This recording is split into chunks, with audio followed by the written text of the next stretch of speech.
والفرقان الحميد هو الذي أنشأه من نفس واحدة أو كما قال عليه الصلاة والسلام۔ محترم بزرگوں، دوستوں، میرے بھائیوں اور میرے عزیزوں اور میرے بچوں، اللہ رب العالمین کا احسان و کرم ہے کہ اللہ تبارک و تعالیٰ نے اپنے بندوں پر ہمیشہ نوازشیں فرماتے رہتے ہیں، بلکہ اللہ تبارک و تعالیٰ کی جتنی مخلوق ہے ہر مخلوق پر ان کی مناسبت کے ساتھ میں اللہ تبارک و تعالیٰ کی نوازشوں کا سلسلہ لامتناہی اور مسلسل چلتا رہتا ہے۔ اگر اللہ کی نوازشوں کا سلسلہ اگر منقطع ہو جائے تو کسی ایک آدمی یا کسی ایک مخلوق کا سانس لینا مشکل ہو جائے گا، اور کسی ایک آدمی کا ایک لمحے کے لیے زندگی کا گزارنا مشکل ہو جائے گا۔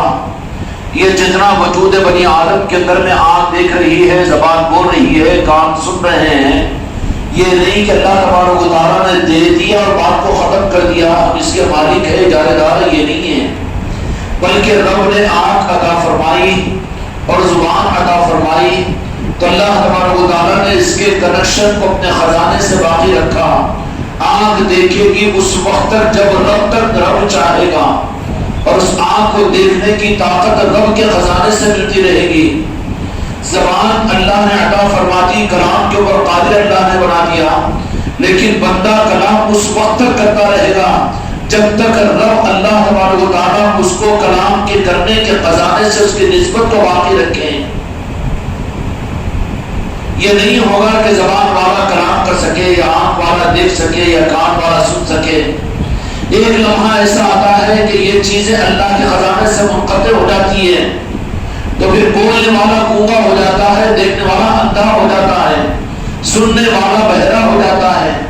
کیا مطلب ہوا کہ اللہ تبارک و تعالیٰ نے اس کو وہ نعمتیں عطا کی تھی، یہ نہیں کہ نعمتیں اللہ نے عطا فرما دی، بلکہ بات اصل یہ ہے کہ اللہ کے خزانوں سے لامتناہی ایک کنیکشن اللہ تعالیٰ عطا فرماتا ہے۔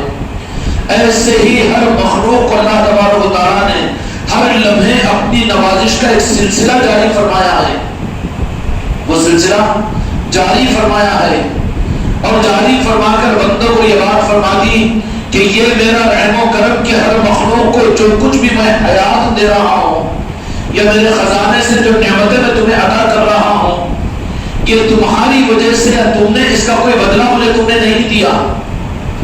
تم نے کرنٹ کو حاصل کیا تو تم نے اس کا بل بھرا تو تمہارا حق ہے کہ تم کو کرنٹ ملے، اور تم سیل میں بات کر رہے ہو تو تم نے بیلنس ڈالا، اس لیے تمہارا حق ہے۔ لیکن رب کا یہ جو سلسلہ اللہ نے اپنی نعمتوں کا دیا ہے، اس پر بندوں کی طرف سے یا چوڑی اور پتیموں کی وجہ سے یا پھر خلقت اور کائنات نے کوئی بیلنس اللہ کو ادا نہیں کیا، کوئی قیمت ادا نہیں کی۔ رب نے فضل کے ساتھ میں اللہ نے اس مخلوق کو مخلوق بنا دیا، مخلوق کو مخلوق بنا دیا، اور مخلوق بنانے کے بعد اپنا ایک مستقل سلسلہ اس مخلوق کے ساتھ انعامات اور نوازش کا جاری رکھا ہے۔ اگر وہ منقطع ہو جائے تو دنیا کا سب سے بڑا بولنے والا بھی چپ ہو جائے گا، وہ منقطع ہو جائے تو دنیا کا اچھا دیکھنے والا بھی اندھا بن جائے گا۔ ہوگا کہ نہیں ہوگا؟ بہت اچھا سننے والا بھی ہے لیکن ایک لمحے میں بہرا ہو جائے گا۔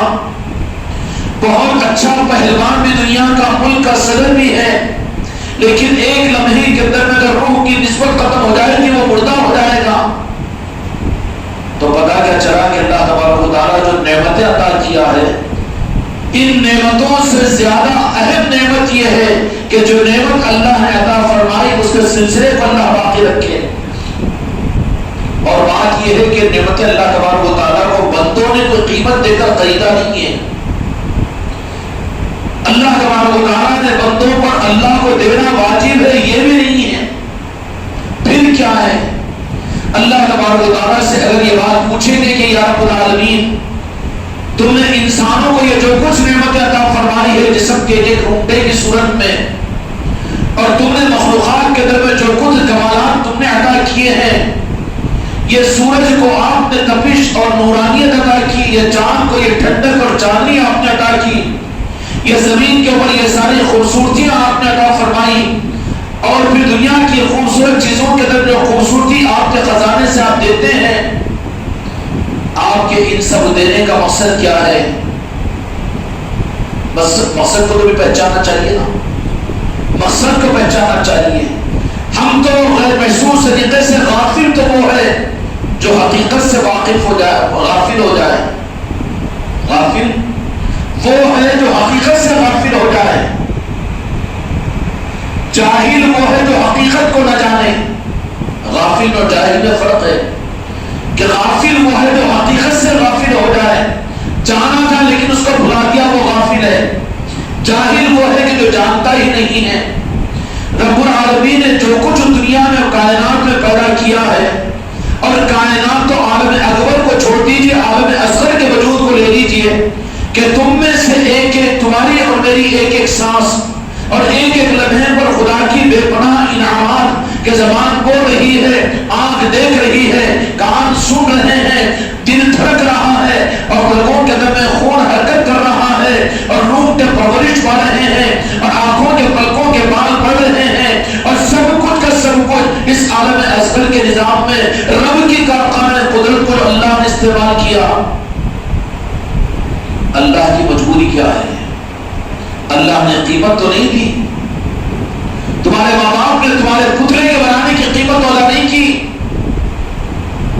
تمہارے پیر نے اس کا قیمت تو ادا نہیں کیا، اور کیا تم نے اپنی کمائی کا کوئی پرسنٹ نکال کر اس کی قیمت کو تم بینک میں جمع کروا رہے ہو؟ آخر اللہ کا بندوں کے ساتھ اس انعام کا لامتناہی سلسلہ کیسے جاری ہے؟ اگر یہ رمز سمجھ میں آ جاؤ گے تو پھر اللہ تبارک و تعالی غفلتوں کے پردوں کو چاک کرے گا اور بیدار فرما دے گا۔ قلب جب بیدار ہو جائے گا، خدا پاک کی قسم، قلب کا بیدار ہونا ہے، کیا بیدار ہونا ہے؟ نیند سے جاگنا بیدار، پھر سو جائے گا، یہ بیدار ہونا مراد نہیں ہے۔ قلب کے بیدار ہونے کا مطلب یہ ہے کہ پھر اس کو اس بات کا ادراک ہو جائے گا، غفلت کے پردے ہٹ جائیں گے، یہ رب کی بارگاہ میں پوچھے گا کہ رب تیری مہربانی میرے اوپر، اور تیری مہربانی جنگل کے جانوروں پر، اور تیری مہربانی پتھروں پر، حجر اور شجر پر، زمین و آسمان پر، جنت پر، ملکوت پر، ساری خلقت کے اوپر تیری مہربانی۔ آخر تیری مجبوری کیا تھی؟ اور تو نے یہ جو مہربانی کا متناہی سلسلہ، ابھی تک تو ہم نے اور آپ نے ان باتوں کو سنا ہوگا میرے مصطفیٰ کی میلاد کے موقع پر کہ لولا کلمہ خلقت الافلاک، یہ حدیث قدسی ہے کہ میرے محبوب فرما دیجیے خلقت کی تخلیق جو میں نے کی ہے، میرا مقصد صرف یہ ہے کہ اپنے محبوب کو پیدا کرنا ہوتا ہے، تو پھر میں نے کائنات کو پیدا کیا۔ اگر میرے محبوب کو مجھے دنیا میں پیدا کرنا نہ ہوتا تو خلقت کو پیدا نہیں کرتا، نہ جھوٹی کو پیدا کیا جاتا، نہ جبرائیل کو پیدا کیا جاتا، نہ انسانوں کو پیدا کیا جاتا، نہ انبیاء کو پیدا کیا جاتا، نہ عرش کو نہ فرش کو۔ تخلیق کائنات کا مقصد رب نے بیان کیا کہ میرے محبوب کو پیدا کرنا مقصود تھا، میرے محبوب کو ظاہر کرنا مقصود تھا، میرے محبوب کو، جس محبوب کو میں اپنا حبیب بنا کر جتنا محبت میں کرتا ہوں اس کا اظہار کرنا مقصود تھا۔ اس کے لیے کارخانے قدرت کو میں نے وجود میں لایا۔ سمجھ میں آئی بات؟ یہ رخ تو آپ حضرات نے سنا ہوگا، لیکن آج اس رخ کے اندر میں ایک رخ یہ بھی سن لیجئے، جہاں تم سنیں گے وہاں پر میں بھی سنوں گا، اور جیسی تمہاری ضرورت ہے، تم لوگ چاہت کے ساتھ محفل میلاد میں آ رہے ہو، تم لوگوں سے زیادہ میں بھی خود اس کا محتاج ہوں، اور وہ رخ خدا کرے کہ حقیقت میں سمجھ میں آ جائے۔ اگر وہ رخ سمجھ میں آ جائے گا نا تو غفلت کے پردے قلب کے اوپر سے چاک ہو جائیں گے، غفلت کے پردے ہٹ جائیں گے، پھر ہمارا شمار غافلوں میں نہیں ہوگا، ہمارا شمار ہوش والوں میں ہوگا، معرفت والوں میں ہوگا، عشق والوں میں ہوگا، عظمت والوں میں ہوگا، اللہ کے صالح اور نیک بندوں میں ہوگا، اور وہ بندوں میں ہوگا جن بندوں کو اللہ تبارک و تعالیٰ پسند کرتا ہے۔ یہ تو سنا ہوگا کہ اللہ نے خلقت کی تخلیق فرمائی اپنے محبوب کے صدقے میں، فرما دینے کے بعد مقصد تو پورا ہو گیا تھا، پھر کارخانے قدرت کو رب کیوں چلا رہا ہے؟ ہر مخلوق کے ساتھ اللہ تبارک و تعالیٰ کے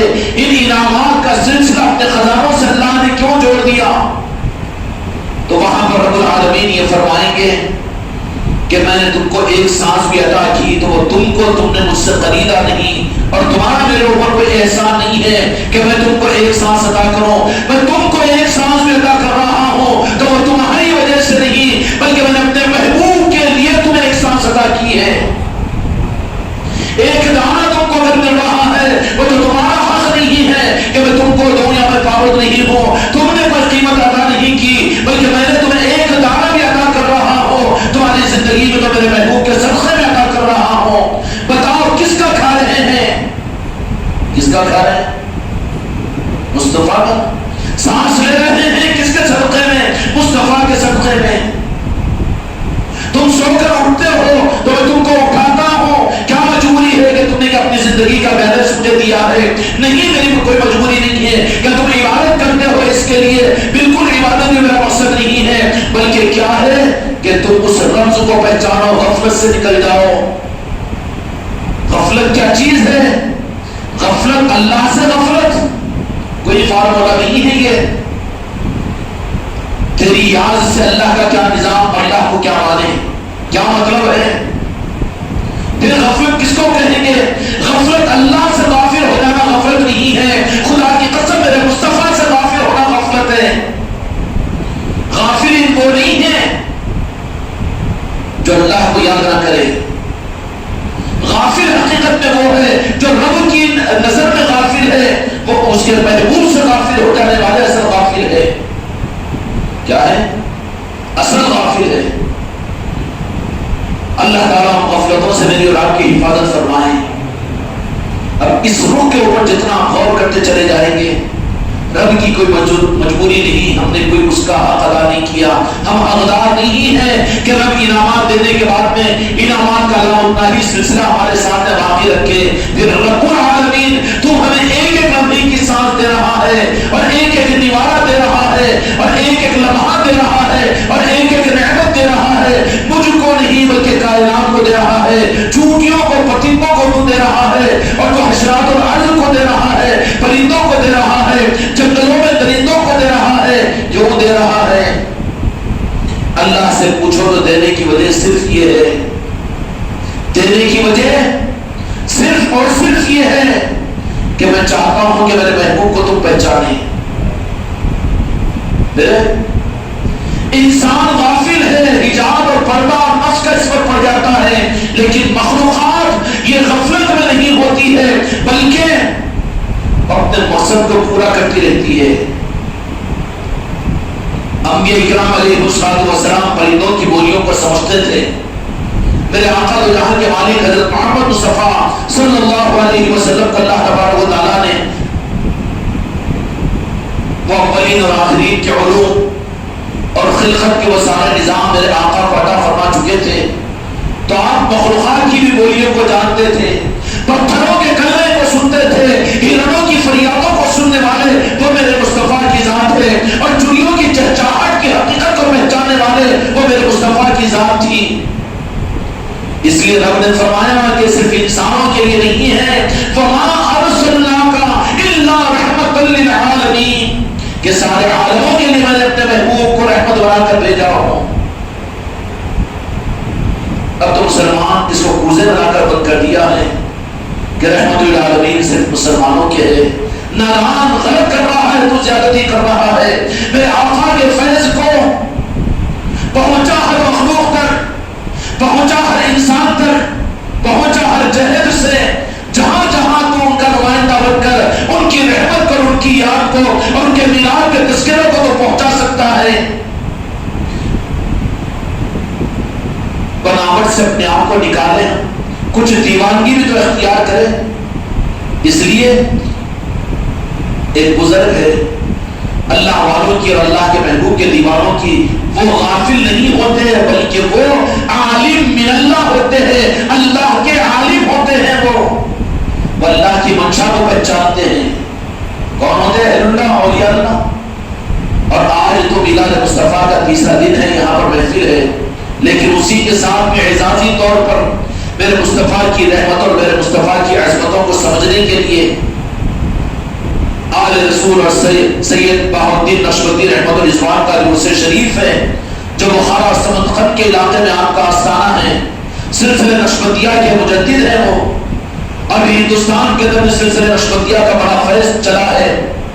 یہاں پر سلسلہ نقشبندیہ کا فیض مجدد الفسانی رحمۃ اللہ علیہ کے ذریعے سے، جو سرین شریف میں آپ کا آستانہ ہے، پانی پت کے اندر سرین شریف کے اندر میں ہے، ان کے ذریعے سے سلسلہ نقشبندیہ کا بڑا فیض، اور یہ فیض اس طریقے سے چلا کہ آج بھی بخارا سمرقند کے علاقوں میں سلسلے نقشبندیہ کی خانقاہیں ویران حالت میں صحیح ہے، لیکن پہاڑوں پر 300 قبروں کی خانقاہیں موجود ہیں۔ بڑا فیض چلا ہے، اور بزرگوں کا فیض چلتا کیا ہوتا ہے؟ خدا کی قسم، بزرگوں کا نظام، خانقاہوں کا نظام، پیری مریدی کا نظام، مسلک اور جماعت کا نظام نہیں ہوتا، یا کچھ اور نیمو پانی کا نظام نہیں ہوتا، دنیا کے مسئلوں اور دنیا کو الجھنوں کو حل کرنے کا نظام نہیں ہوتا، بلکہ غافلوں کو بیدار کرنے کا نظام ہوتا ہے۔ کیا ہوتا ہے؟ جن نظاموں میں غافلوں کو بیدار کرنے کی خوراک نہ ملے، وہ نظام نہیں ہوتے۔ جہاں دیوانے بیٹھ جاتے ہیں، ان کے پاس میں جو آ جاتے ہیں، ان غافلوں کو بیدار کر دیتے ہیں، اور بیدار کس معنی کے اندر میں؟ یہ دنیا کی لالچ دے کر، یا تقریریں کر کر، یا کوئی تحریریں، ارے یہ تو کیا شکایت بنانا ہے بات کہ لوگ تمہارے متقد ہو جائیں گے، لوگ تمہاری تقریر کی تعریف کر لیں گے تمہارے نظاموں سے۔ مقصد یہ نہیں ہوگا، یہ اولیاء کا نظام نہیں ہے، بلکہ حقیقت میں اولیاء کا نظام وہ ہوتا ہے کہ وہ غافلوں کو بیدار کرنے والے ہوتے ہیں۔ اپنے وقت بہاؤالدین نقشبندی رحمۃ اللہ علیہ بخارا کے اندر میں اللہ نے آپ کو ولایت کا اعلیٰ مقام عطا فرمایا۔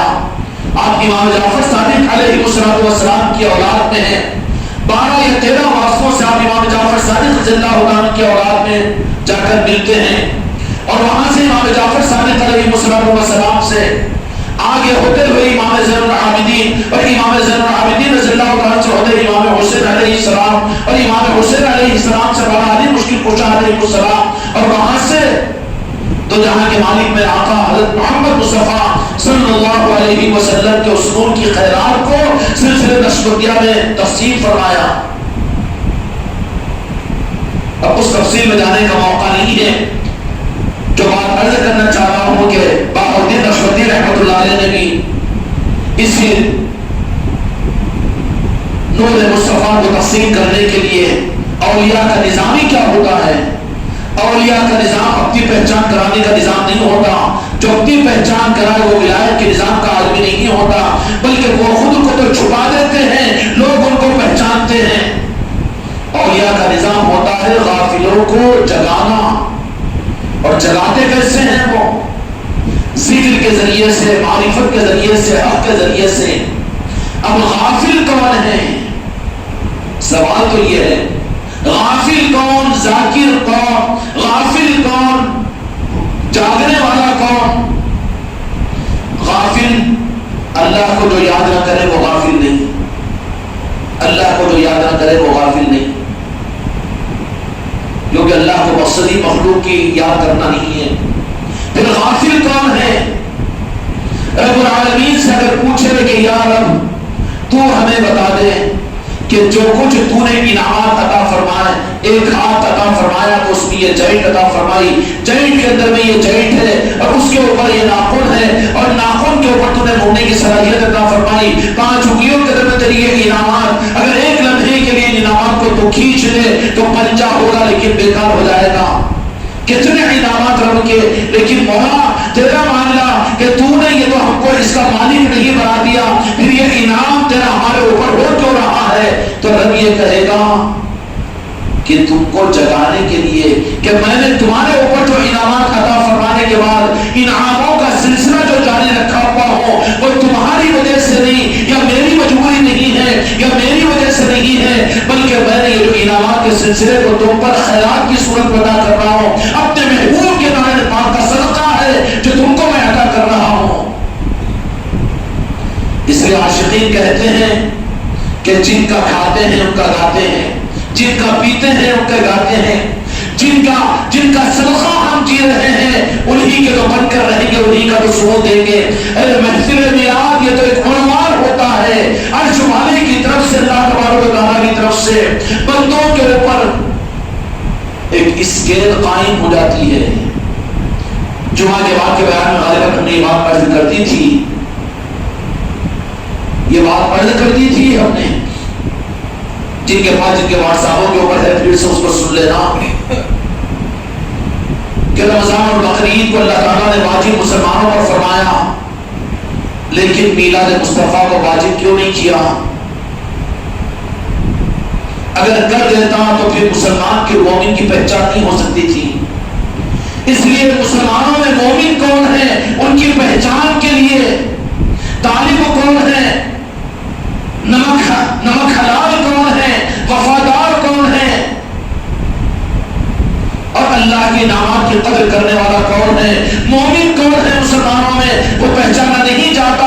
اگر عید میلاد النبی کو اللہ تبارک و تعالیٰ واجب کر دیتا، اس لیے اس کو تو پردے میں لا دیا اور چھپا دیا. کیوں؟ اس لیے کہ پھر تمہارا امتحان یہ ہوگا، جو عاشق ہوگا وہ بڑھ کر میلاد مصطفیٰ کی خوشیاں منائے گا، عید میلاد مصطفیٰ کا اہتمام کرے گا. شب قدر کو اللہ نے چھپایا اس لیے تاکہ پہچانے جائے کہ کن میں ذوق ہے میری ملاقات کا، کن میں ذوق ہے شب قدر کو حاصل کرنے کا. تو اس کو جس طریقے سے اللہ نے چھپا دیا، اسی طریقے سے میلاد مصطفیٰ کو واجب امت پر نہیں کیا. واجب تو کر دیا ہے کہ عید الفطر واجب ہے، روزے کا رکھنا اس دن حرام ہے. عید کی خوشی کا موقع ہے، اس دن بقرعید کی نماز پڑھنا تمہارے لیے واجب ہے.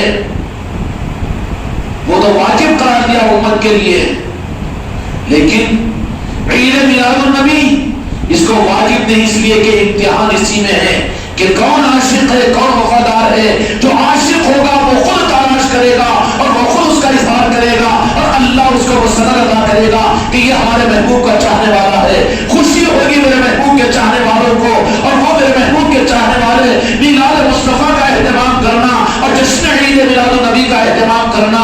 میرے بچوں، بڑی آسانی کے ساتھ میں بات عرض کر دیتا ہوں کہ یہ سند ہے خدا کی بارگاہ کی قبولیت کی کہ ہم اپنے عید میلاد النبی کا اہتمام کر کے، چاہے خانقاہ میں ہو کے مسجدوں میں ہو کہ اپنے گھروں میں ہو کے گلیوں میں ہو، یہ اس بات کی بات کو رب کے سامنے پیش کر رہے ہیں کہ ہم تیرے محبوب کے چاہنے والے ہیں، تیرے محبوب کے آنے پر خوش ہونے والے ہیں، تیرے محبوب کے زمین پر تشریف لانے پر ہم جشن منانے والے ہیں، ہم غم منانے والے. ہم شیطان نہیں ہیں، ہم نمک حرام نہیں ہیں، ہم تیرے ناقدر نہیں ہیں، ہم تیرے انعاموں میں سب سے بڑے انعام کے ناشکر نہیں ہیں. ہم شکر گزار ہیں کہ تو نے اپنے محبوب کو زمین پر مبعوث فرمایا، اور اس کی جشن کے اندر ہم میلاد مصطفیٰ کا اہتمام کرتے ہیں. رب سے پوچھو کہ مولا کہ تو نے آنکھ دی، دیکھنے کی طاقت رکھی ہے، مسلسل ادا کر رہا ہے، تو رب یہی کہے گا کہ اس کی وجہ کچھ اور نہیں ہے، کوئی میری مجبوری نہیں ہے، تم نے بیلنس ادا نہیں کیا، بلکہ اس کی وجہ یہ ہے کہ میں جو کچھ بھی تم کو لامتناہی نعمتوں کے سلسلے کو باقی رکھا ہوا ہوں. دنیا کے اندر میں جب تک کائنات وجود میں ہے، ایک ایک مخلوق کو ایک ایک نعمت بواسطہ مصطفیٰ کے مل رہی ہے.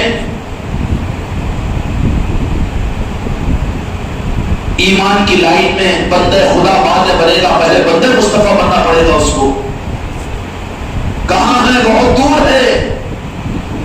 بندے مصطفیٰ بننا پڑے گا. اللہ چاہتا ہے کہ تم میرے محبوب کو پہچانو. خدا نے کہہ دیا فَإِن كُنتُمْ تُحِبُّونَ اللَّهَ فَاتَّبِعُونِي وَيُحِبُّكُمُ اللَّهُ. یہودیوں نے دعویٰ کیا کہ اللہ تجھے مانتے ہیں، لیکن ذرا انا ابن اللہ، ہم بڑے خاص بندے ہیں موسیٰ علیہ السلام کی تورات پر ایمان لانے والے، ہم خاص انبیاء کی اولاد ہیں، ہم تجھ سے محبت کرتے ہیں، ہٹو بازو. اس لیے کہ میلاد مصطفیٰ ہو چکی ہے، کائنات کا مقصد پورا ہو چکا ہے، میں نے اپنے محبوب کو بھیج چکا ہوں اور میرے مصطفیٰ کو دنیا میں ظاہر کر چکا ہوں. اب تمہارا مجھے محبت کرنے کا دعویٰ جھوٹا ہے، تمہارے دعوے کو تمہارے منہ پر مار دوں گا. اب تو تمہیں اپنی محبت اور مجھ سے محبت کے دعوے کو، یعنی خدا کو خدا ماننے کے دعوے کے لیے دلیل دینا پڑے گا کہ میرے مصطفیٰ کی محبت اس کے در میں ہے کہ نہیں ہے. جو مصطفیٰ کی محبت کو لیے ہوئے ہے، یحببکم اللہ، میں اس سے محبت کروں گا. رب کا منشا کیا ہے؟ رب کا منشا میرے بچوں، میرے بھائیوں، یہ کوئی جذباتی چیز نہیں ہے، یہ عقیدے کے رخ صحیح کرنے کی چیز ہے. مناؤ محفل میلاد، اس میلاد کی محفلوں کے صدقے میں رب کی بارگاہ میں عرض کرو کہ یہ خیرات تم کرم فرما کر عطا فرما دے گا. مانو اپنی نسلوں کے لیے رواج دو اپنے گھروں میں محفل میلاد کا، رواج دو اپنے مسجدوں کے اندر میں، اور رواج دو اپنے محلوں اور گلیوں کے اندر میں. کیوں کہ اس مہینے کی اس اہتمام کے اوپر رب العالمین ان کو نوازتا ہے. نوازنے کے دہانے کھل جاتے ہیں رب کے، اور نوازنے کے معاملے میں اپنے محبوب کی میلاد کا جو اہتمام کرتا ہے اس پر نوازنے کا قانون خدا کے پاس میں ایمان بھی شرط نہیں ہے، بلکہ کافروں میں بڑا کافر بھی اگر میلاد مصطفیٰ کی خوشی مناتا ہے تو رب العالمین اس کا بدلہ بھی اس کو عطا کر دیتا ہے. ابو لہب کافروں میں وہ کافر جس کے کفر کا اعلان اللہ نے قرآن میں کیا، لیکن اس نے میرے آقا کی آمد پر خوشی منائی، اس کا بدلہ اللہ نے کافر کو ابو لہب کو بھی عطا کیا. اگر یہ مسلمان اگر اہتمام کرے تو بدلہ نہیں ملے گا. کیا ملے گا بدلہ؟ سونے کے اینٹ، یہ ہندوستان کی حکومت، یہ بیوی بچوں کی اچھی بلڈنگیں، یہ نالے پاک مصطفیٰ کی خیرات ہے، یہ بدلے کے مقابلے پر نہیں آ سکتی. کہا کہ میرے محبوب آپ کے قدموں کے نیچے سونے اور چاندی کے پہاڑ، احد کے پہاڑ سونے کے بن کر تمہارے ساتھ چلیں گے. کہا کہ نہیں. پھر کیا چیز ہے بدلے کی؟ بدلہ اللہ جو امت کو عطا فرمائے گا، امت کو محفل میلاد کے اہتمام پر خدا کی بارگاہ سے جو بدلہ ملے گا وہ اپنے محبوب کے عشق اور عظمت اور تعظیم اور محبت عطا کرے گا.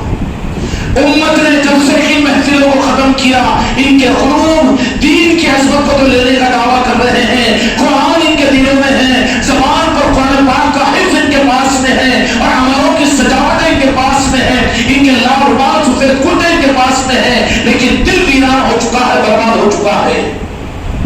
اور جب تک میلاد کی محفلیں تھی، تمہارے باپ دادا محفلوں کی میلاد کے اندر میں آ کے اپنی اولاد کے لیے مانگتے، اس کی خیرات میں تم کو مجھ کو یہ نسبت ملی.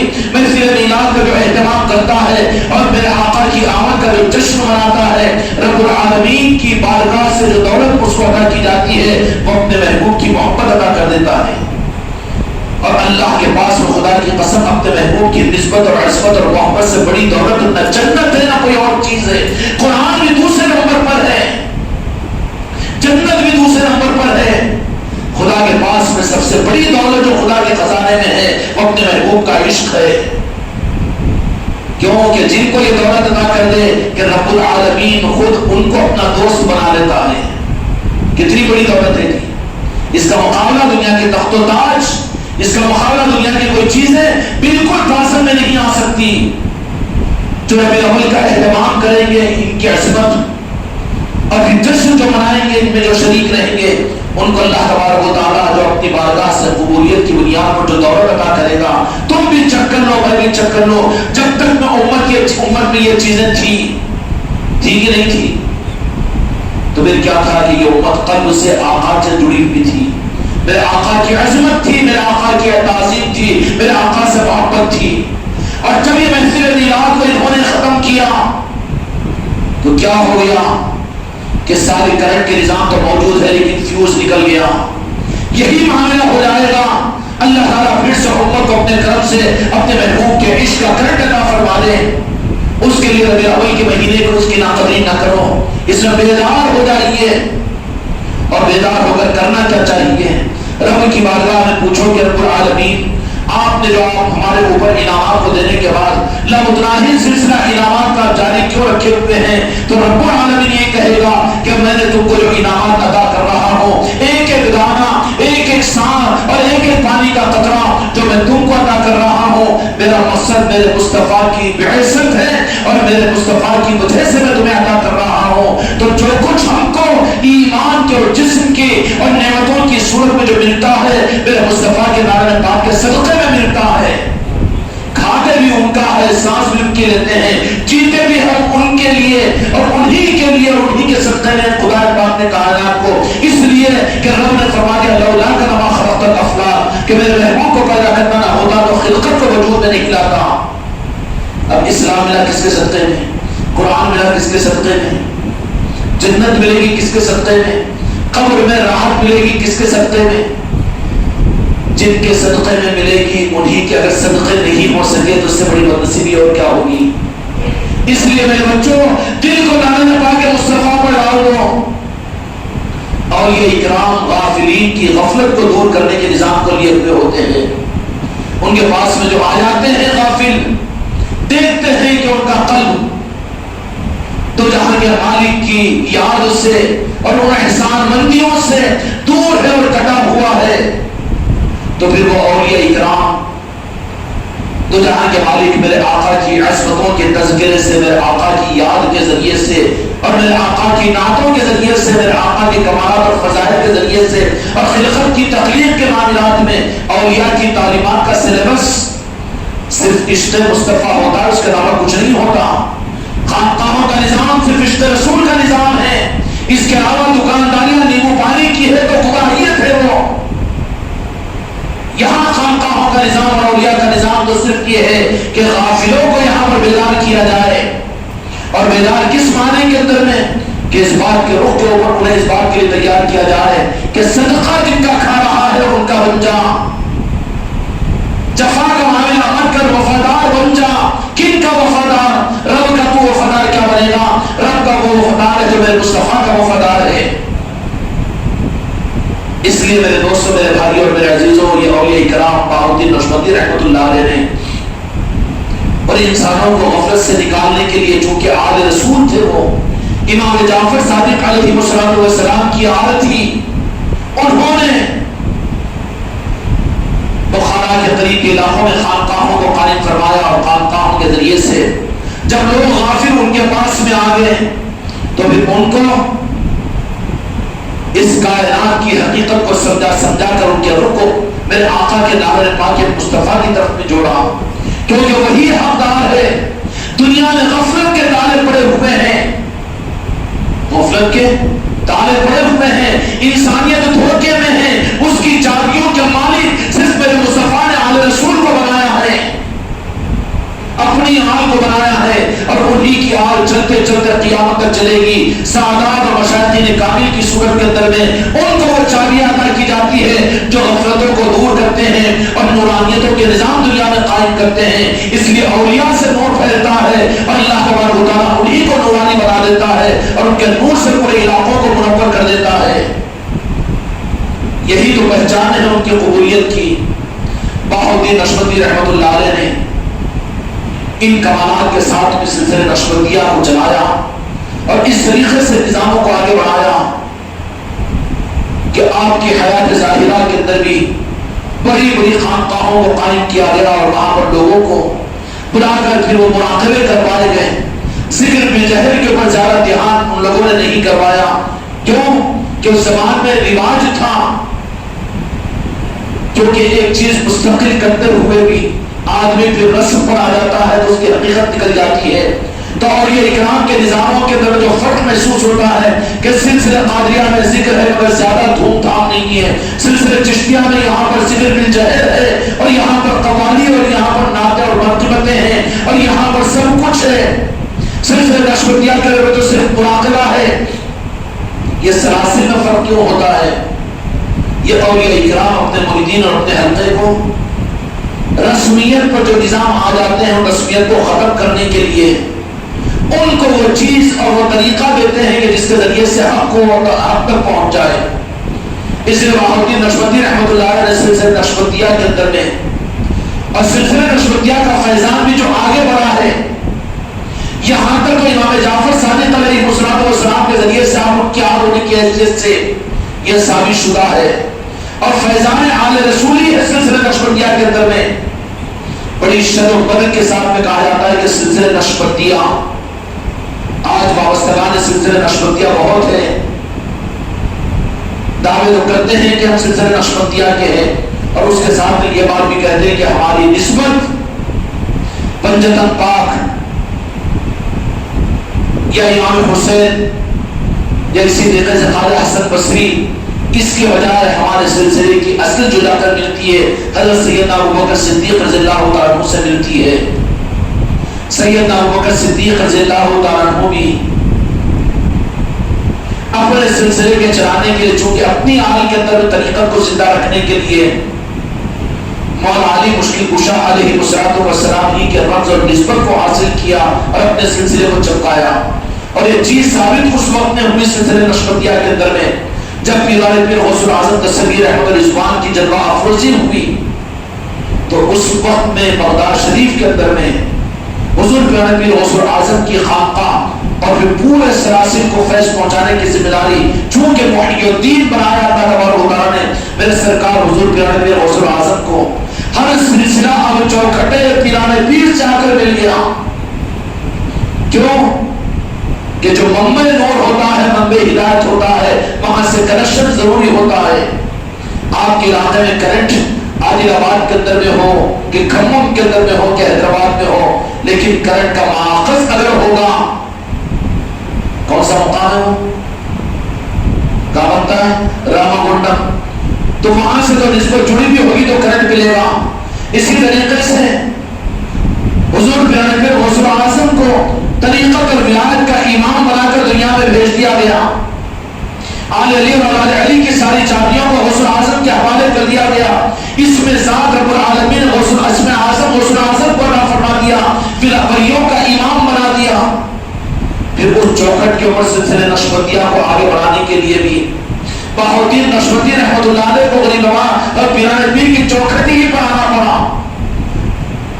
اور حضور پیران پیر غوث الاعظم نے بہاؤالدین نقشبندی رحمۃ اللہ علیہ کو اس سلسلے کو لے کر آگے بڑھانے کے لیے جو کچھ بھی ضرورتیں تھی، جو نورانیت کی، وہ بھی در حضور پیران پیر غوث الاعظم کے ذریعے سے حضرت بہاؤالدین نقشبندی رحمۃ اللہ علیہ کو عطا کی گئی. اور آج جو سلسلہ نقشبندیہ بھی زندہ ہے، یہ نہیں کرنا کہ کسی اور وجہ سے ہے. اگر پوچھنا ہو تو بہاؤالدین نقشبندی رحمۃ اللہ علیہ سے مراقبے میں جا کر، چونکہ مراقبہ بہت اہم ہوتا ہے سلسلہ نقشبندیہ کے اندر میں، اس کے اندر میں پوچھو تو بہاؤالدین نقشبندی رحمۃ اللہ علیہ یہی بتائیں گے کہ ہمارے سلسلے کی جان تو پیران پیر غوث الاعظم دستگیر ہے. ہر سلسلے کا کنیکشن تو اب حضور پیران پیر غوث الاعظم دستگیر تک ہے اور قیامت تک ہے. کوئی سلسلہ نہیں جو غوث الاعظم سے کٹا ہوا ہو، کوئی سلسلہ نہیں ہے جو در غریب غوث الاعظم سے کٹا ہوا ہو، چاہے کوئی سلسلہ کیوں نہ ہو. کیونکہ یہ انعام اللہ تبارک و تعالیٰ نے مقام غوثیت پر غوث الاعظم کو پہنچا دیا. اب جو سلسلہ میں غوث اعظم کی چوکھٹ سے جڑ گیا، کیا ہو گیا؟ جڑ گیا، فیضان پہنچتا گیا، وہ سلسلہ آباد رہا. اور اس وقت تک اس سلسلے میں چمک رہے گی جب تک وہ غوث الاعظم کی چوکھٹ سے جڑا رہے گا. تاریخ طریقت کے اندر میں اہل علم اس بات کو خوب اچھی طرح سے جانیں گے، آسانی کے ساتھ اشارے سے. جو سلسلہ اپنی کثرت کی وجہ سے یا اپنے علم کی وجہ سے یا اپنے مریدین کی کثرت کی وجہ سے یا اپنے قابل اور باکمال لوگوں کی وجہ سے ذرہ برابر بھی غوث الاعظم کی چوکھٹ سے منقطع ہوا، وہ کروڑوں کا سلسلہ کیوں نہ ہو، بے نور ہو گیا، وہاں پر روحانیت کو کاٹ دیا گیا. یہی کچھ بات ہوئی سلسلے نقشبندیہ کے اندر میں. بہاؤالدین نقشبندی رحمۃ الرضوان نے شیخ عبدالقادر جیلانی رحمۃ اللہ علیہ کے پاس میں چوکھٹ سے اپنے سلسلے کو جوڑ کر منور کیا تھا. حضور پیران پیر غوث الاعظم نے دیکھا کہ سلسلہ نقشبندیہ ہے اور اس سلسلہ اسی چمک و دھمک کا ہے کہ 500-600 سال کے بعد 500-600 سال کے بعد میں سلسلہ نقشبندیہ کے اندر ایک سپاہی پیدا ہونے والا ہے جس کا نام مجدد الفسانی رحمۃ اللہ علیہ ہے. زرین شریف میں ہندوستان کے اندر میں ہے. حضور پیران پیر غوث الاعظم اللہ نے علوم اور حقیقت ولایت آپ کو عطا فرمائی کہ قیامت تک جو سلسلے صحیح چلیں گے وہ در غوث الاعظم جب جڑے ہوئے ہیں تو وہی نورانی ہے، وہی حقیقت والے ہیں. جو ذرہ برابر بھی منقطع ہوں گے وہ کٹ جائیں گے. اب نور کے بجائے وہاں پر ظلمت، وہاں پر حق کے بجائے وہاں پر باطل، اور وہاں پر حق کے بجائے وہاں دنیا داری نیمبو اور پانی آ جائے گا، اغراض اور مفادات آ جائیں گے، چاہ و جلال آ جائے گا اور اپنے اغراض آ جائیں گے، پھر وہاں پر حق باقی نہیں رہے گا. حضور پیران پیر غوث الاعظم دستگیر احمد الرضوان نے اپنے حیات مبارکات کے اندر میں آئے بہاؤالدین نقشبندی رحمۃ اللہ علیہ آپ کو فیضان عطا کیا اور دیکھنے کے بعد اس کے بعد نے پھر اپنی مجلس میں ایک بات یہ فرمائی کہ ان کو جو فیضان میں نے عطا کیا ہے اس سلسلے کو ذرا منور ہونا ہے، دنیا کے رب ان کا اتنا فیض آگے بڑھنا ہے کہ ہندوستان کے اندر میں 500-600 سال کے بعد میں اس سلسلے نقشبندیہ کا ایک سپاہی آئے گا جس کا نام شیخ احمد ہوگا صحیح کا رہنے والا ہوگا، جس کو لوگ مجدد الفسانی کہیں گے۔ ایک لباس مبارک، ایک جھبہ مبارک نکال کر غوث اعظم نے اپنے سجاد نشینوں کو دے دیا اور کہہ دیا کہ جب اس کی اطلاع تمہیں پہنچ جائے، ہماری طرف سے بشارت ہو جائے، یہ امانت ان کی ہے، شیخ احمد سرہندی مجدد الفسانی کی۔ غوث اعظم بغداد شریف میں اپنے مریدین کو جھبہ امانت میں دے رہے ہیں، یہ راہ طریقت ہے، کھیل و تماشا نہیں۔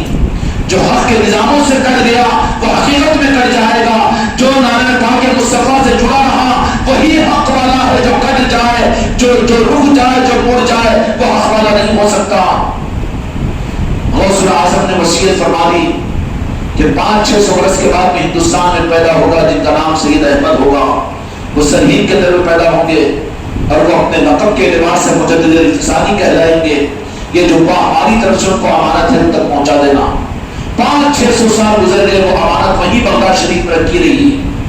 آخر کار شیخ احمد سرہندی مجدد الفسانی رحمۃ اللہ علیہ دنیا میں پیدا ہوئے سلسلے نقشبندیہ کے ذریعے سے، سلسلے نقشبندیہ کے اندر میں، اور آپ کے سلسلے کے ذریعے سے فیضان آگے بڑھا اور وہاں کے سجادہ نشینوں کو جو تھے وہاں کے غوث اعظم نے بشارت میں کہا کہ وہ امانت کا حقدار پیدا ہو چکا ہے ہندوستان میں، اس امانت کو پہنچا دو۔ تو چنانچہ بغداد شریف سے مجدد الفسانی نقشبندی رحمۃ اللہ علیہ کے پاس میں اس جو غوث اعظم نے جو چھپا اپنے دست مبارک سے ادا کیا تھا، کیا فیضان ہوتا ہے؟ ان کے اگر بن جاؤ تو تمہاری 7 نسلوں کے اوپر کی نظریں ہوتی ہے۔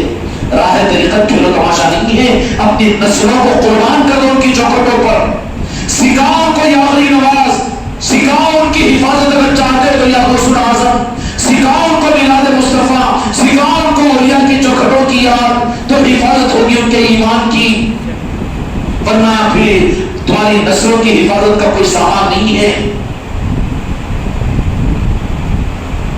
باؤدین نقشبندی رحمۃ اللہ علیہ، لیکن 500 برس کے بعد میں ان کے سلسلے میں جو پیدا ہونے والا مجدد الفسانی ہندوستان میں پیدا ہونے والے، کیسی سرکار محی الدین شیخ عبد القادر جیلانی رحمۃ اللہ علیہ کی نظریں اولیاء کی نوازشیں ہوتی ہیں۔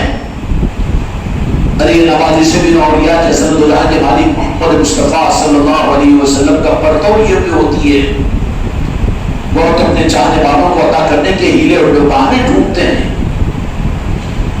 حضور پہ غوث اعظم کی چوکھٹ کے ان گدی نشینوں نے بڑے اہتمام کے ساتھ ہندوستان میں تشریف لائے اور وہ امانت حضرت مجدد الفسانی نقشبندی کے پاس میں پہنچائی اور کہا کہ ہم کو بشارت میں غوث اعظم نے آپ کے نام کی نشاندہی فرمائی اور یہ امانت آپ کی قسمت کی آپ کے پاس سے موجود تھی، جو ہم اس کی امانت داری کے ساتھ آپ کے حوالے کرنا چاہتے ہیں۔ بہت بڑی بات ہے نا، غوث اعظم حوالے کر دیں، ان کے نظام ہوتے ہیں۔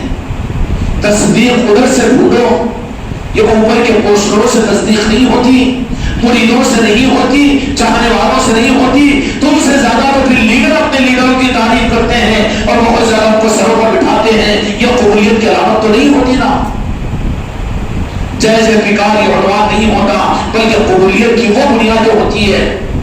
مجدد الفسانی رحمۃ اللہ علیہ نے اس تبرک اور جھوٹے کو حاصل کیا،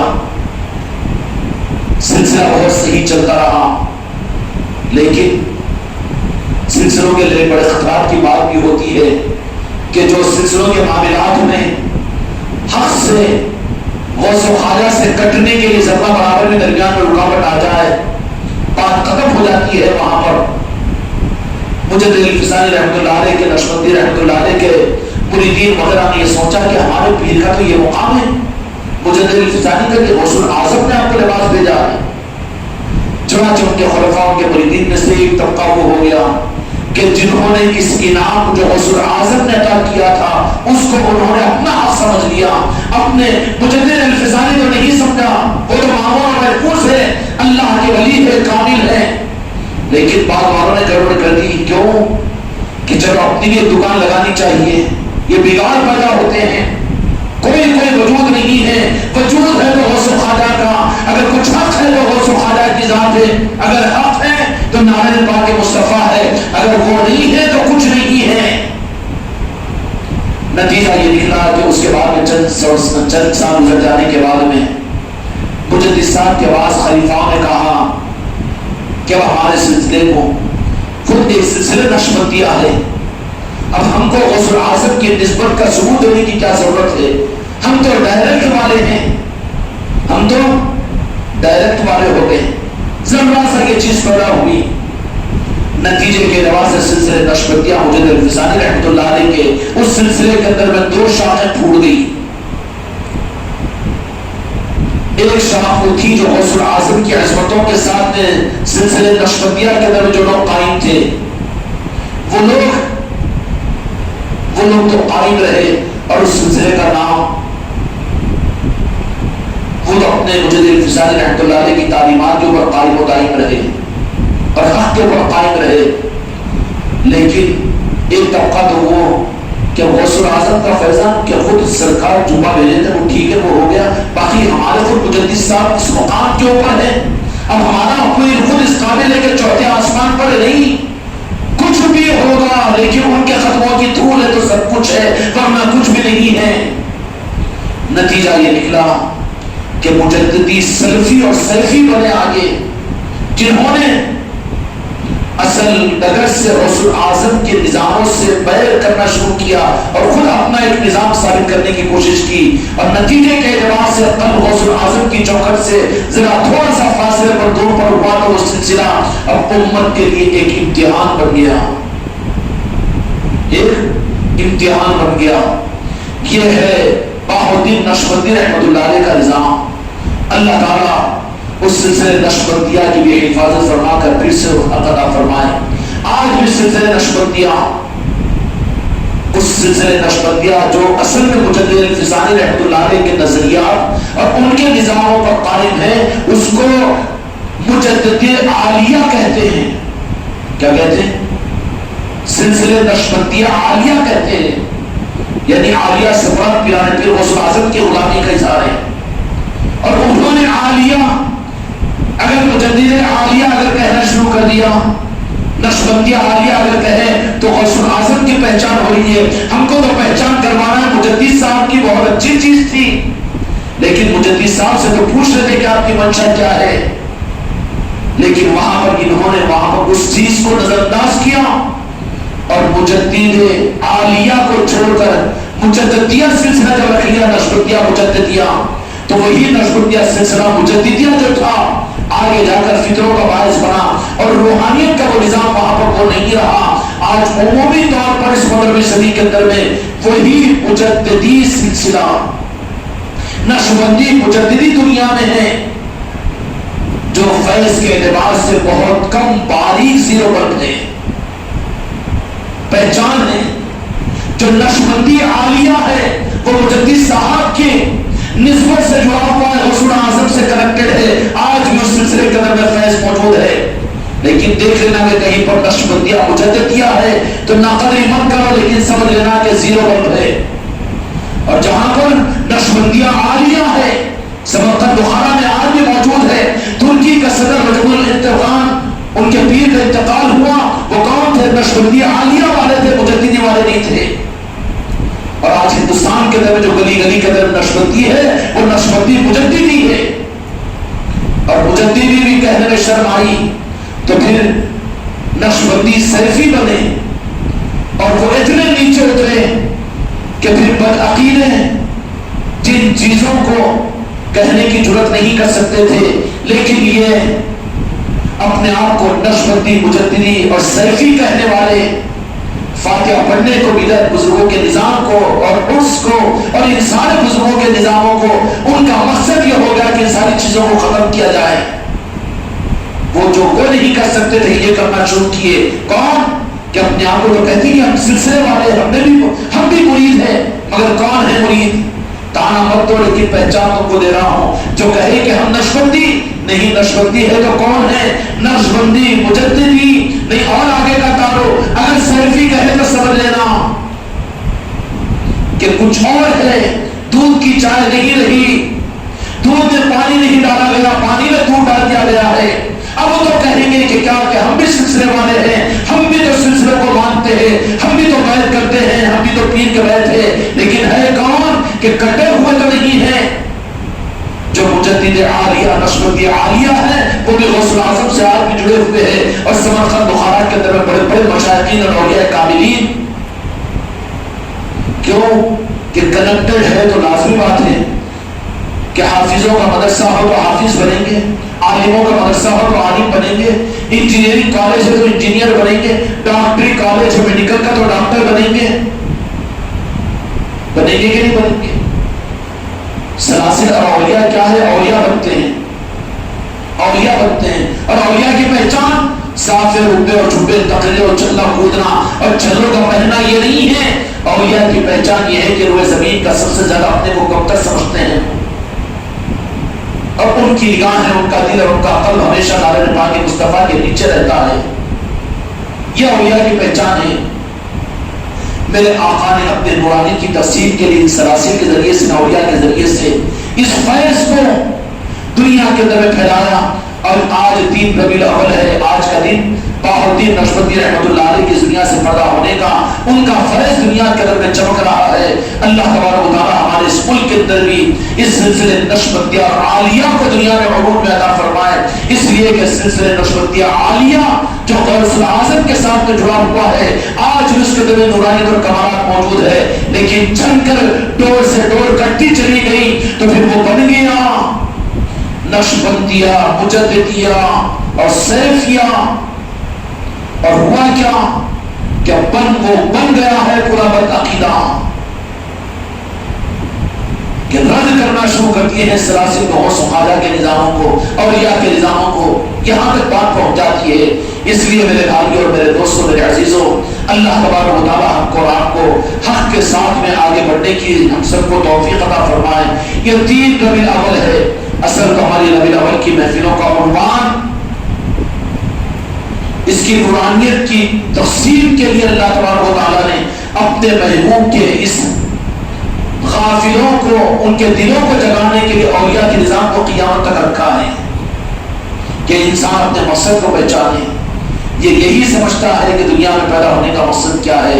اللہ نے فرمایا آیت شریفہ کو پڑھتا ہے وَمَا خَلَقْتُ الْجِنَّ وَالْإِنسَ إِلَّا لِيَعْبُدُونِ، اللہ لیعبدون کہ ہم نے اجناؤں اور انسانوں کو اپنی عبادت کے لیے پیدا کیا ہے.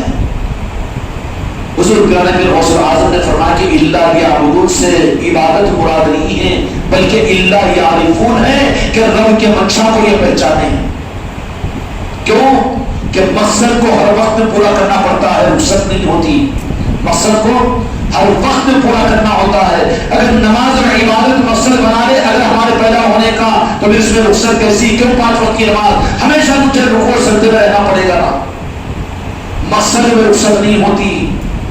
پھر مقصد کیا ہے؟ اللہ یعرفون، اللہ کی مرضی کو پہچانے. رب سے اللہ کی مرضی پوچھے کہ یا اللہ ہم چاہتے ہیں کہ تیرا مقصد ہم سے پورا ہو جائے، تو رب یہ کہے گا کہ میرا مقصد یہ ہے کہ تم میرے محبوب سے ٹوٹ کر محبت کرو، کہ جو کچھ میں نے تمہیں عطا کیا ہو اپنے محبوب کے صدقے میں عطا کیا ہو. تم ان سے غافل نہ ہونا، جو ان سے غافل ہے وہ مجھ سے غافل ہے، جو ان کو یاد رکھے وہ مجھے یاد کرنے والا ہے، جو ان کا ذکر کرے وہ میرا ذکر ہے، اور جو ان کا ذکر نہ کرے وہ میرا ذکر نہیں ہے. اور مصطفیٰ کا ذکر اور میلاد کا اہتمام یہ تو نور علی نور کی چیز ہے، نور علی نور کی چیز ہے. رب العالمین کے سارے انعامات بارش کے قطروں کی طرح سے انہیں نصیب ہوتے ہیں اور سمندروں کے جھاگوں کی طرح سے ان کی طرف میں جاتے ہیں جو میرے آقا کی محبت کی راہ پر چلتے ہوئے میلاد مصطفیٰ کا اہتمام کرتے ہیں. اس لیے ان رحمتوں کو رب کی اور ان کی نگاہ کرم کو لینے کے لیے کھول اپنے گھر کے دروازے محفل میلاد کے لیے آج یہاں محفل میلاد کا اہتمام ہوتا ہے. تمہارے نسلوں کا ایمان کی حفاظت کی ضمانت ہے اور تمہارے میرے ایمان کے اس وقت موجود رہنے کی وجہ بھی یہی ہے کہ ابھی تک بھی ہمارے اور تمہارے اندر میں جو کچھ رب کی بارگاہ سے اپنے محبوب کی محبت کا ذرہ باقی ہے، خدا کی قسم تمہارے کو اپنے محفل میلاد کی محفلوں کی شرکت اور پھر ان نسبتوں کے اوپر تمہارے گھروں میں ہونے والی محفلیں اور لنگروں کا صدقہ ہے کہ جو تمہارے اور میرے اندر میں ایمان کی وہ رمق موجود ہے. اس لیے میرے بھائیوں، دو جہاں کے مالک میرے آقا حضرت محمد صلی اللہ علیہ وسلم کی یاد میں اور آپ کے تذکروں میں وہ دل اور قلب کے لگن کے ساتھ ہم شریک ہو.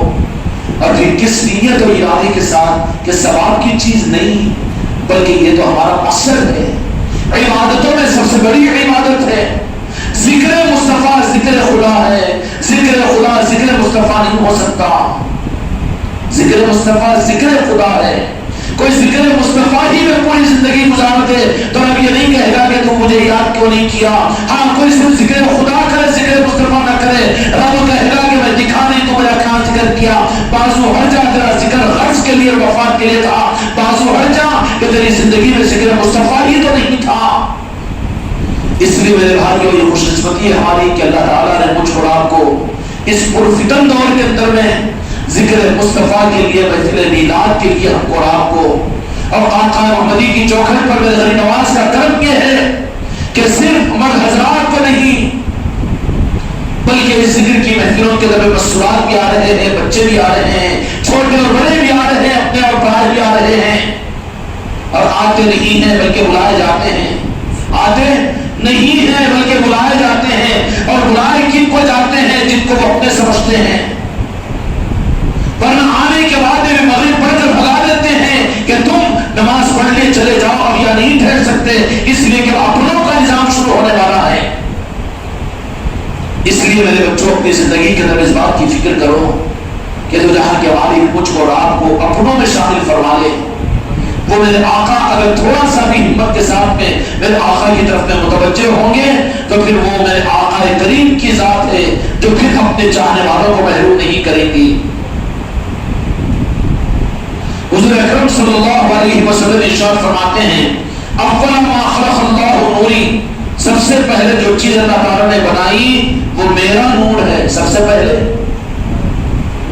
اللہ کا نور بنایا ہوا نہیں ہے. یہ صرف اللہ کے نور کی خاصیت ہے کہ وہ ازل سے لے کر ابد تک ہے, بنا ہوا نہیں ہے. باقی اس کے بعد میں جس نور کا درجہ ہے وہ میرے آقا بجاہ کے مالک حضرت محمد صلی اللہ علیہ وسلم کا نور ہے.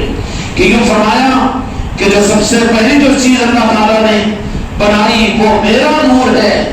نور کی صورت میں تخلیق ہوئی ہے. خلقت اور کائنات سے پہلے میرے آقا کی تخلیق یہ میلاد مصطفیٰ کو 12 ربیع الاول کو ربیع الاول کے مہینے میں کرتے ہیں. یہ تو زمینی محفل میلاد ہے جو اللہ نے حکم دیا ہے. اللہ نے زمین والوں کی باقی عرش والوں کی محفل میلاد بلکہ آگے اجازت دو تو عرض کر دوں خدا ناراض نہیں ہوگا رب کی محفل میلاد اس لیے کہ میرے محفل اور میلاد کا منانے والا مخلوق بعد میں ہے, انبیاء بعد میں ہے, فرشتے بعد میں ہیں, ہم تم بعد میں ہیں, لیکن سب سے پہلے محفل میلاد کو عرش الہی پر رب العالمین نے بنایا ہے. کیا بنایا ہے؟ محفل میلاد.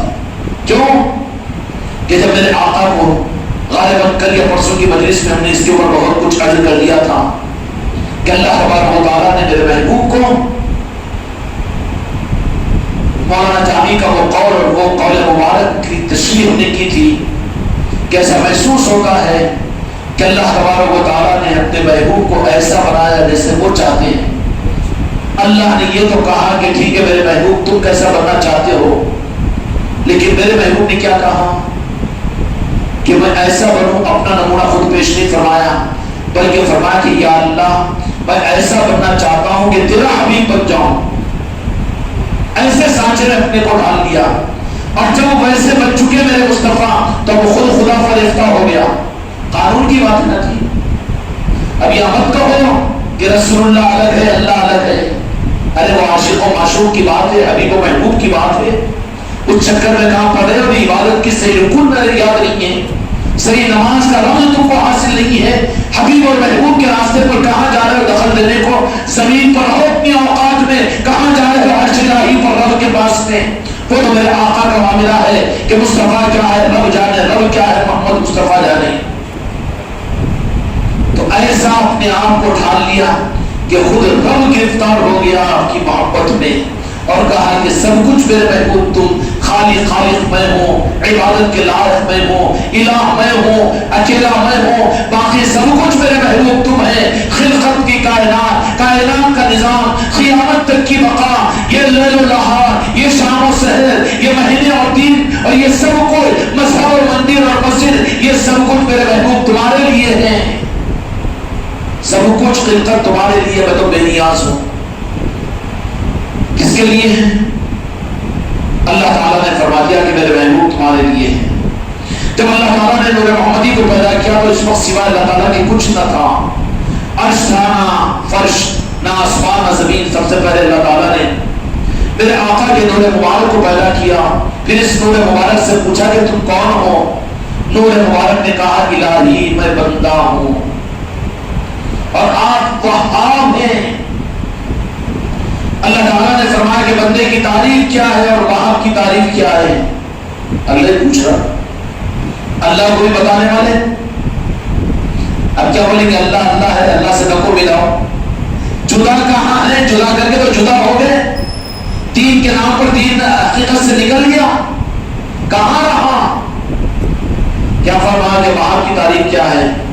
نور مبارک نے کہا کہ بندہ وہ مملوک ہے جس پر اپنے مولا کی اطاعت واجب ہے. درس معرفت رب کو دینے والے میرے ذات مصطفیٰ ہیں اور عرش الہی پر رب کو فرما رہے ہیں کہ تو کیا ہے. اللہ بھی ناز کے ساتھ پوچھ رہا ہے کہ کیا پوچھ رہا ہے کہ وہاں وہ کس کو کہتے ہیں. کیا پوچھ رہا اللہ تبارک و تعالیٰ نے؟ اس نور مبارک سے پوچھا کہ تم کون ہو؟ نور مبارک نے کہا کہ الہی میں بندہ ہوں. اپنے لیے تو کہا بندہ، اللہ نے نہیں کہا اپنے کو بندہ. میرے مصطفیٰ نے کہا کہ میں بندہ ہوں. عاجزی یہاں کی پہچان ہے اور آپ وہاب ہیں. اللہ تعالیٰ نے فرمایا بندے کی تعریف کیا ہے؟ اللہ کو نہیں معلوم تھا، لیکن سند دی کہ میں وہی ہوں جو میرا محبوب کہے. میں وہ نہیں ہوں جو تم کہیں، میں وہ نہیں ہوں جو قرآن کہیں، میں وہ نہیں ہوں جو میرے جبرائیل امین کہیں، میں تو وہ ہوں جو میرے مصطفیٰ کہے.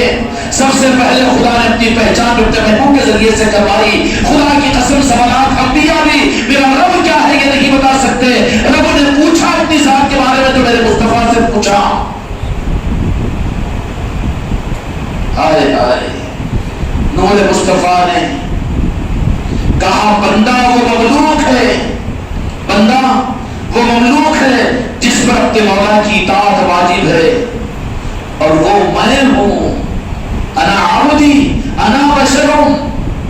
یہ معنی ہے اس کے. اب رب مت بنو، خدا مت بنو کہ نہیں سرکار بشر تھے، نعوذ باللہ. نکو، اللہ نے نہیں کہا تو تو کیسے ظالم کہا فرعون. میرے مصطفیٰ کیا تھے؟ رب سے پوچھ.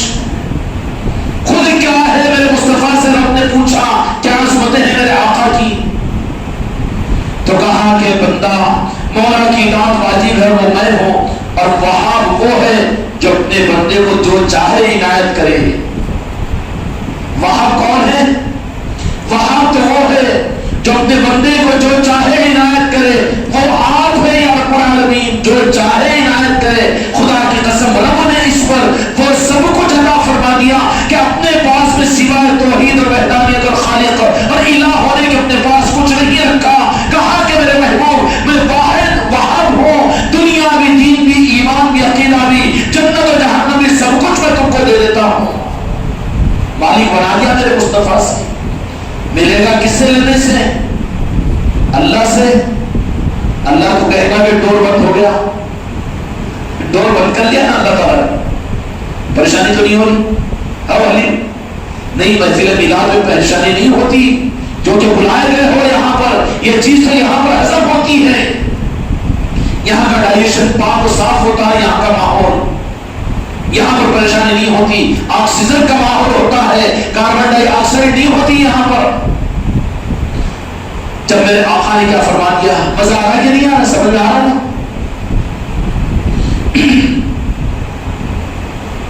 نور مبارک نے کہا الہی میں بندہ ہوں اور آپ وہاب ہیں. اللہ تعالیٰ نے فرمایا کہ بندے کی تعریف کیا ہے اور وہاب کی تعریف کیا ہے. نور مبارک نے کہا کہ بندہ وہ مملوک ہے جس پر اپنے مولا کی اطاعت واجب ہے اور وہ میں ہوں. اور وہاب وہ ہے جو اپنے بندوں کو جو چاہے ادا کر دے. وہ آپ کی ذات ہے رب العالمین. اللہ تعالیٰ نے فرمایا جو کچھ تم چاہو مانگو. یہ باؤنڈ ہو رہا ہے. خوشیاں مناؤ جشن آمد رسول پر. ہم کن کے نام لیوا ہیں؟ جن کے نام لیوا ہے رب رب نے سب کو جن کو عطا فرما دیا ہم ان کے نام لوا ہیں. اب کس چیز کی طلب ہے, کس چیز کی حاجت ہے, کیا کس چیز کی بھیک ہم دوسرے دنیا کے انسانوں سے یا کسی اور سے مانگیں گے؟ ہمیں کسی چیز کی ضرورت نہیں ہے. نور مبارک نے عرض کیا کہ میرا یہ مطالبہ ہے کہ آپ مجھ کو یہ بتلائیں کہ میں آپ کو کس نام سے یاد کروں.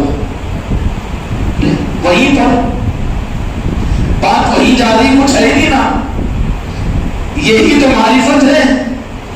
اسی میں عاشقین اپنی زندگیوں کو گزار دیتے ہیں, راتوں کو گزار دیتے ہیں. اے کیا معاملہ یا رسول اللہ؟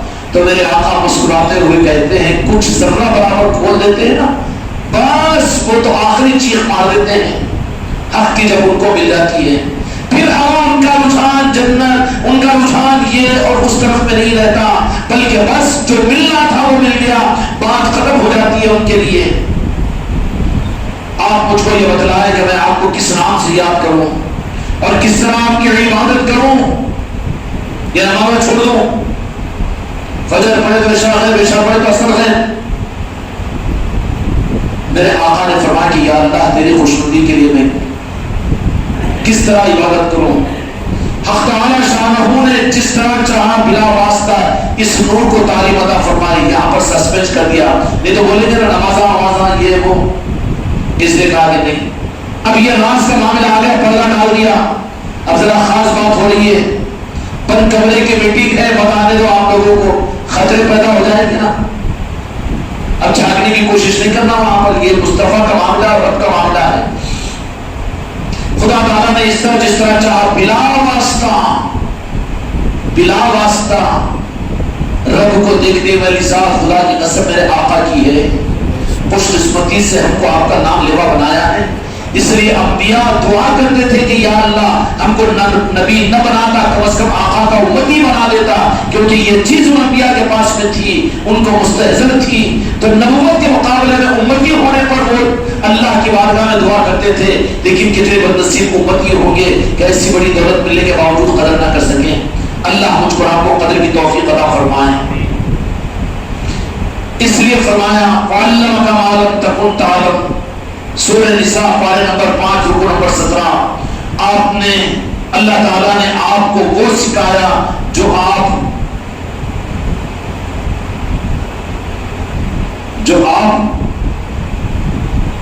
نہیں جانتے. اس لیے رب نہیں ہے لیکن سب ہے. ہم وہ نہیں ہیں, ہم کچھ نہیں ہے بولنے والے. اللہ کے پاس سب کچھ ہے بولنے والے نہیں ہیں. عقیدہ خراب ہو جائے گا. آپ وہ ہیں جن کے پاس میں سب کچھ ہے, سب کچھ ہے, اللہ نے عطا فرما دیا ہے. اس خلوت میں جس قدر عرصے تک خدا کو منظور تھا, نور محمدی صلی اللہ علیہ وسلم کو اللہ تعالیٰ نے رکھا.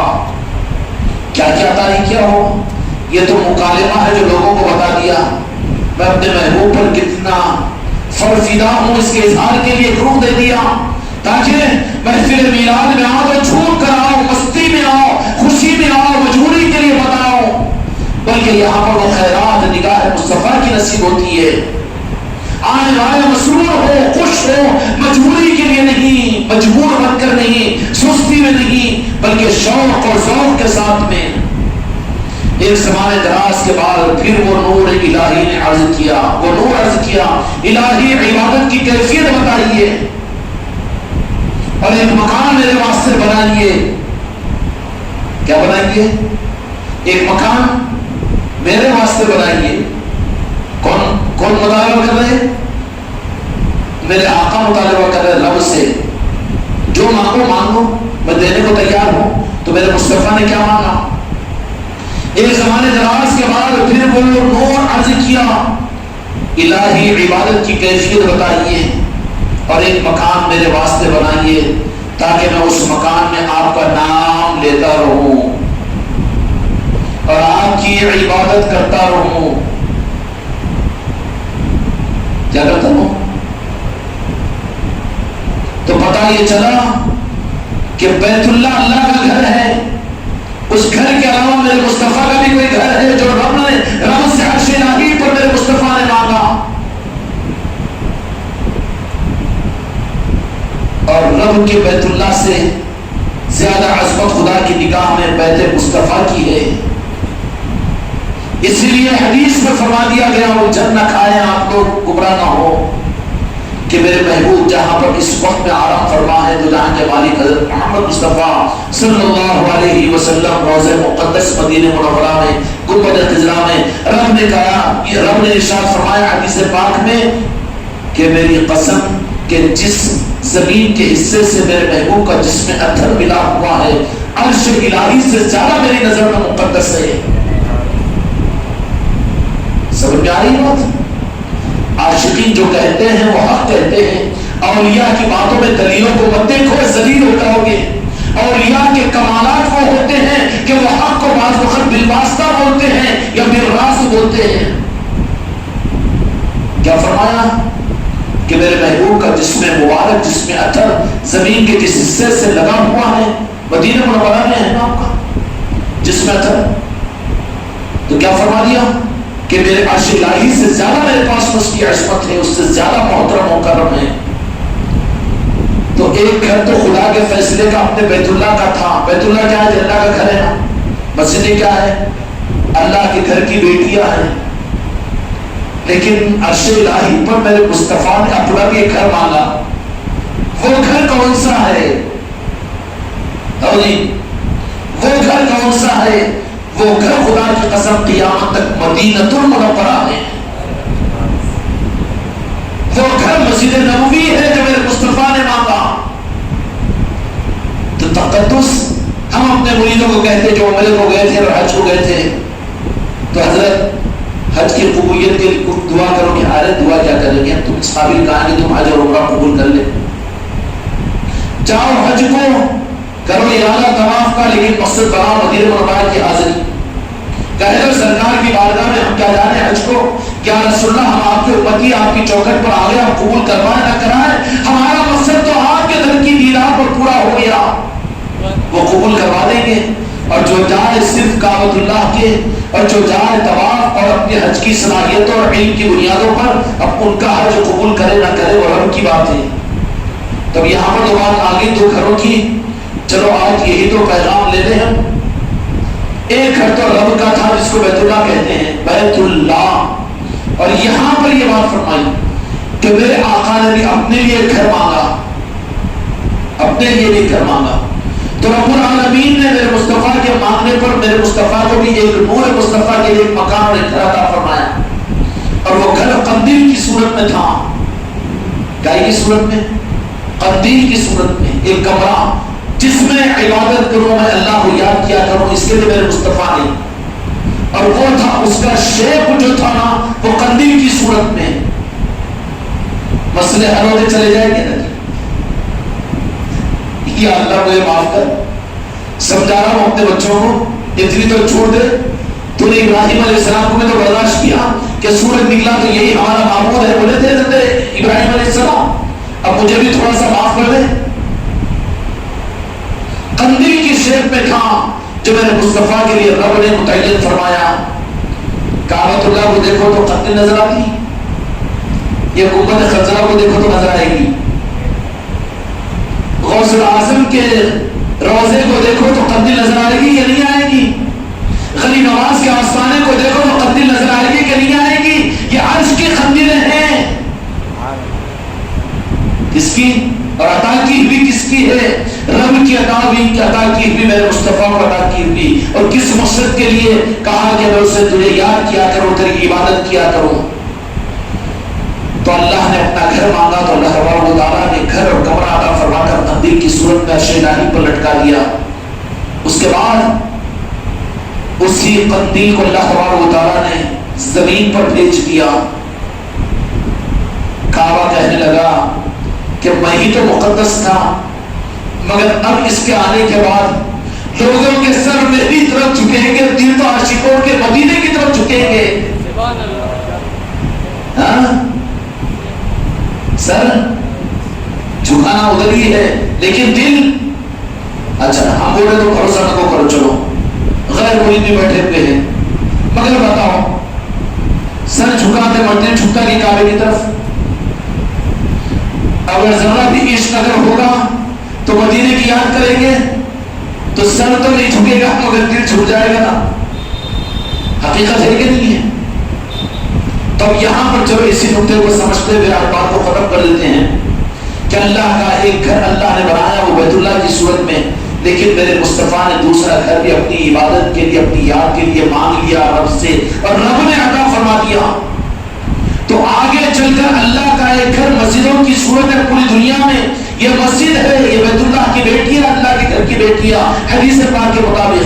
تو پھر رسول اللہ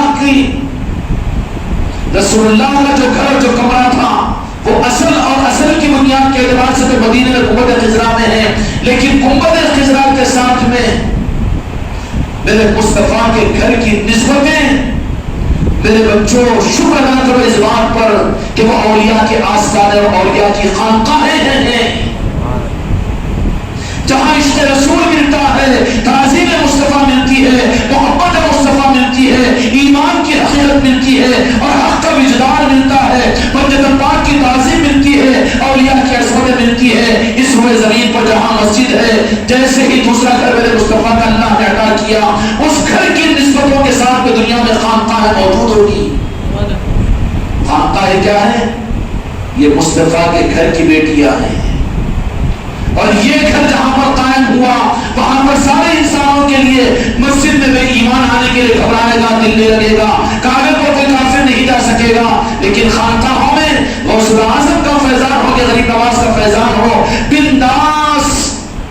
کیا مسلمان، کیا مسلک و جماعت والا، بلکہ میرے بھائی کوئی غیر مسلم بھی جاتا ہے تو عقیدتوں سے پلکوں کو جھکاتا ہے، اس لیے کہ مصطفیٰ کے گھر کی وہ بیٹیاں ہیں جو آستانوں کی صورت میں، خانقاہوں کی صورت میں ہیں. خانقاہ میں آنے کے کسی برادر وطن کو بھی لچک ہوتی ہے؟ نہیں ہوتی نا. یہ وہ چیز ہے. کیا چیز ہے کہ اللہ تبارک و تعالیٰ نے کیا فرمایا کہ میرے محبوب آپ کو میں ایک آپ کا بھی مکان عطا فرماتا ہوں، بول کر میرے مصطفیٰ لے لیا اور لے کر اپنی امت کو جو عطا کیا وہ اولیاء کی صورت میں، خانقاہوں کی صورت میں، اولیاء کے آستانوں کی صورت میں عطا کر دیا. اس لیے ساری انسانیت رحمت کے لینے کے لیے ان چوکھٹوں پر آتی ہے. اب ان کو بڑی بے چینی ہوتی ہے کہ مسلمانوں کو ہم روک رہے ہیں لیکن غیر مسلموں کو کیسے روکیں گے؟ تم روک نہیں سکتے. جو سعید روحیں ہوگی، جن کے قلوب سچے ہوں گے، وہ تو جانے سے اپنی جان کو دے کر بھی جائیں گے. وہ ان کو روکنا تمہارے بس کی بات نہیں، اس لیے کہ رب کی مرضی ہے. وہ میرے مصطفیٰ کا فیضان ہے، وہاں پر فیضان مصطفیٰ ملتا ہے، وہاں پر رحمت مصطفیٰ ملتی ہے. اس لیے میرے بھائیوں اللہ نے تم کو ہم کو خانقاہوں کی صورت میں جو گھر مصطفیٰ عطا فرمایا ہے، یہ کیا ہے؟ مسجد بیت اللہ کی بیٹیاں ہیں. اور اولیاء کے آستانے، ان کے آستانے بعد میں بنتے ہیں ان کے پردہ ہونے کے بعد. اپنی زندگی میں تو پہلے وہ اپنی خانقاہ بناتے ہیں. کیا کرتے ہیں؟ اس لیے اولیاء جہاں پر بیٹھ کر ریاضت اور مجاہدے کرتے ہیں وہیں پر ان کی مزار بنائی جاتی ہے. سلطان الہند خواجہ جی کا وہ حجر خاص تھا کہ جہاں پر وہ آپ رات و دن جام عشق مصطفیٰ پیا کرتے تھے. عشق خدا نہیں بولیں گے نا. منصور اللہ ہوں گے وہ پیتے ہوں گے، بلے شاہ ہوں گے وہ جو پیے تھے ہوں گے، لال شہباز قلندر تھے ہوں گے، پیے تھے ہوں گے. لیکن سرکار سلطان الہند غریب نواز ہو کہ صابر پاک ہو کہ بابا قطب الدین بختیار کاکی ہو کہ علاؤالدین علی احمد صابر کلیری ہو کہ چاہے تاج الاولیاء ہو کہ راجہ چولی ہو، یہ لوگ جہاں پر بیٹھ کر ریاضت اور مجاہدے یا زندگی کا ایک وقت گزارتے ہیں جہاں پر ماں عشق مصطفیٰ پیتے ہیں، اپنی آخری آرام کا بھی وہیں پر قائم فرما لیتے ہیں. کیوں؟ اس لیے میرے آقا کی آخری آرام کا بھی وہی حجر عائشہ صدیقہ رضی اللہ عنہا بنی جہاں پر آپ نے حیات ظاہرہ کی زندگی کے دن گزارے. اور اسی کے مطابق جب نسبت مل جاتی ہے اولیاء کے بیٹھنے سے، ان کی زندگیوں میں وہ ان کی خانقاہ ہوتی ہے. خانقاہ کیا ہے؟ نامہ لکھ کے لگا دینا، پیپر لگا دینا، اسٹامپ رجسٹریشن کرا دینا، یہ خانقاہ نہیں ہے. اولیاء جہاں بیٹھ جاتے ہیں وہ خانقاہ ہو جاتی ہے. پہلے زندگی ان کی خانقاہ ہوتی ہے جہاں بیٹھ کر میں عشق مصطفیٰ پیتے ہیں اور لوگوں کو پلاتے ہیں، خلق کو پلاتے ہیں. ان کے پردہ ہونے کے بعد میں وہی جگہ ان کے لیے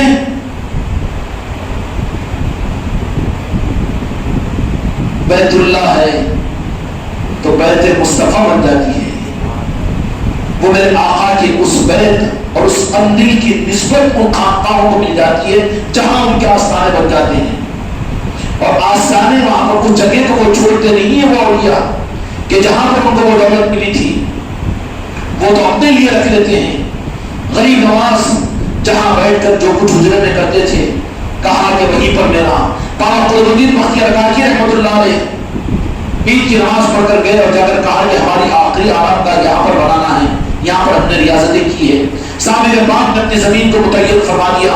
یہ عبداللہ شاہ صاحب محدث سے نگر حیدرآباد کے ہیں, آپ دیکھے جانتے ہوں گے نا, حیدرآباد کے لوگ آج بھی موجود ہیں ان کو دیکھنے والے.